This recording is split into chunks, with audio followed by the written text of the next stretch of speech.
वैनगंगा मजदूर यूनियन संघ के नेतृत्व में मालवाहक ऑटो यूनियन ने जिला प्रशासन को ज्ञापन सौंपते हुए माल भाड़ा बढ़ाए जाने की मांग की है। ऑटो यूनियन का कहना है कि डीजल पेट्रोल में मूल्य वृद्धि के बावजूद भी उन्हें पुरानी दरों पर ही भुगतान किया जा रहा है। ज्ञापन के माध्यम से जिला प्रशासन से अपील की गई है कि वह हस्तक्षेप कर व्यापारियों से ईंधन के बढ़े हुए मूल्य के अनुरूप मालवाहक ऑटो चालकों को माल भाड़ा दिलाए तथा व्यापारियों से भी आग्रह किया है कि डीजल पेट्रोल की मूल्य वृद्धि के अनुसार माल भाड़े में भी बढ़ोतरी की जाए। ऑटो यूनियन ने इन मांगों के साथ आज रैली निकालकर ज्ञापन सौंपने की तैयारी पूर्व में ही कर ली थी, लेकिन जिले में धारा 144 लगाए जाने के कारण जिला प्रशासन के आदेश पर रैली को स्थगित कर दिया गया।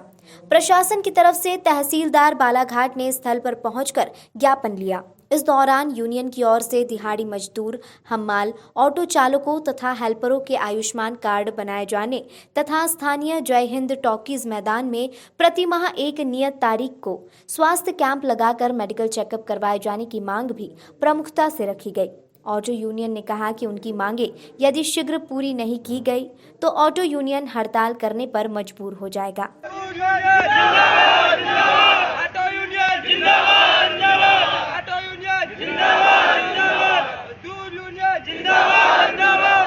अभी तो ये लड़ाई है। जिस तरीके से आप लोग की रैली थी, क्या हुआ रैली? हम जो है विगत दिवस जैसा आप जानते हैं कि वैनगंगा मजदूर यूनियन के अंतर्गत मालवाहक गाड़ियों संचालन का संगठन जो है वो तैयार हुआ था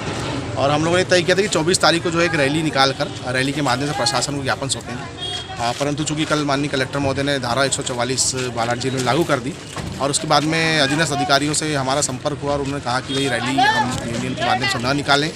शहर में 144 लगा हुआ है और प्रशासन की मंशा को दृष्टिगत रखते हुए हमने जो आज रैली को यहाँ पर स्थगित किया। परंतु प्रशासन के माध्यम से तहसीलदार महोदय और पुलिस प्रशासन के अधिकारी भी यहाँ मौका स्थल पर आज आए और हमारी बातें उन्होंने सुनी। हमारी मांगों को लेकर उन्होंने हमारी बातें सुनी और जल्दी आश्वस्त किया कि वो उन मांगों पर विचार करके पूरा करवाएंगे। क्या क्या मांगे थी आपको? हमारी जो मुख्य मांग तो यह है कि जिस तरीके से पेट्रोल और डीजल में मूल्य वृद्धि हुई है तो जितने भी मालवाहक हैं हमारे, जैसे आप देख रहे हैं कि 250 से 300 गाड़ियाँ यहाँ पे खड़ी हैं आज, तो और जिले भर में हज़ारों गाड़ियाँ जो है मालवाहन कर रही है, इनका डीजल बढ़ने के कारण भाड़ा नहीं बढ़ पाया है। आज जो भाड़ा इनको मिल रहा है, जो दरें मिल रही है, वो 70 रुपये प्रति लीटर जब डीजल हुआ करता था तब की है और आज डीजल 90 रुपये हो गया। लगभग 30% का जो है पेट्रोल डीजल की मूल्य वृद्धि हो गई है और भाड़े में वृद्धि नहीं हुई, तो भाड़ा जो है वो बढ़ाया जाए। हमने प्रशासन से ये मांग की कि प्रशासन व्यापारियों और वाहन चालकों के बीच और मजदूर यूनियन के बीच में एक मध्यस्थता का काम करे ताकि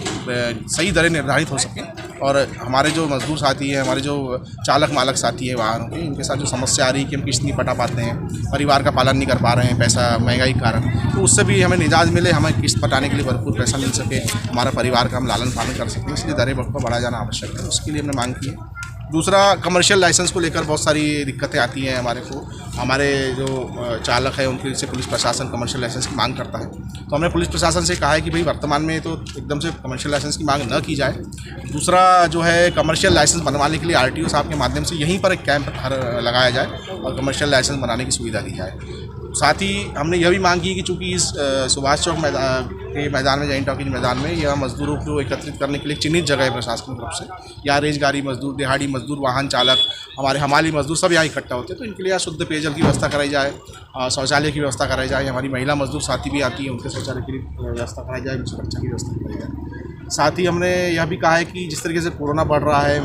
बीमारियां बढ़ रही हैं, तो प्रति माह को एक दिन निश्चित कर लें और उस दिन जो है हमारे सभी साथियों का, यहाँ जितने मजदूर आते हैं, चाहे वो वाहन चालक हो, चाहे हमाली वाले हो, दिहाड़ी वाले हो, रोजगारी वाले, सबका जो है स्वास्थ्य परीक्षण भी किया जाना चाहिए। हमारी 4 मुख्य मांगों हमने आज रखा है। माननीय तहसीलदार महोदय ने हमें आश्वस्त किया है कि जल्दी मांगों पर विचार किया जाएगा और उनको निराकरण भी किया जाएगा। हमने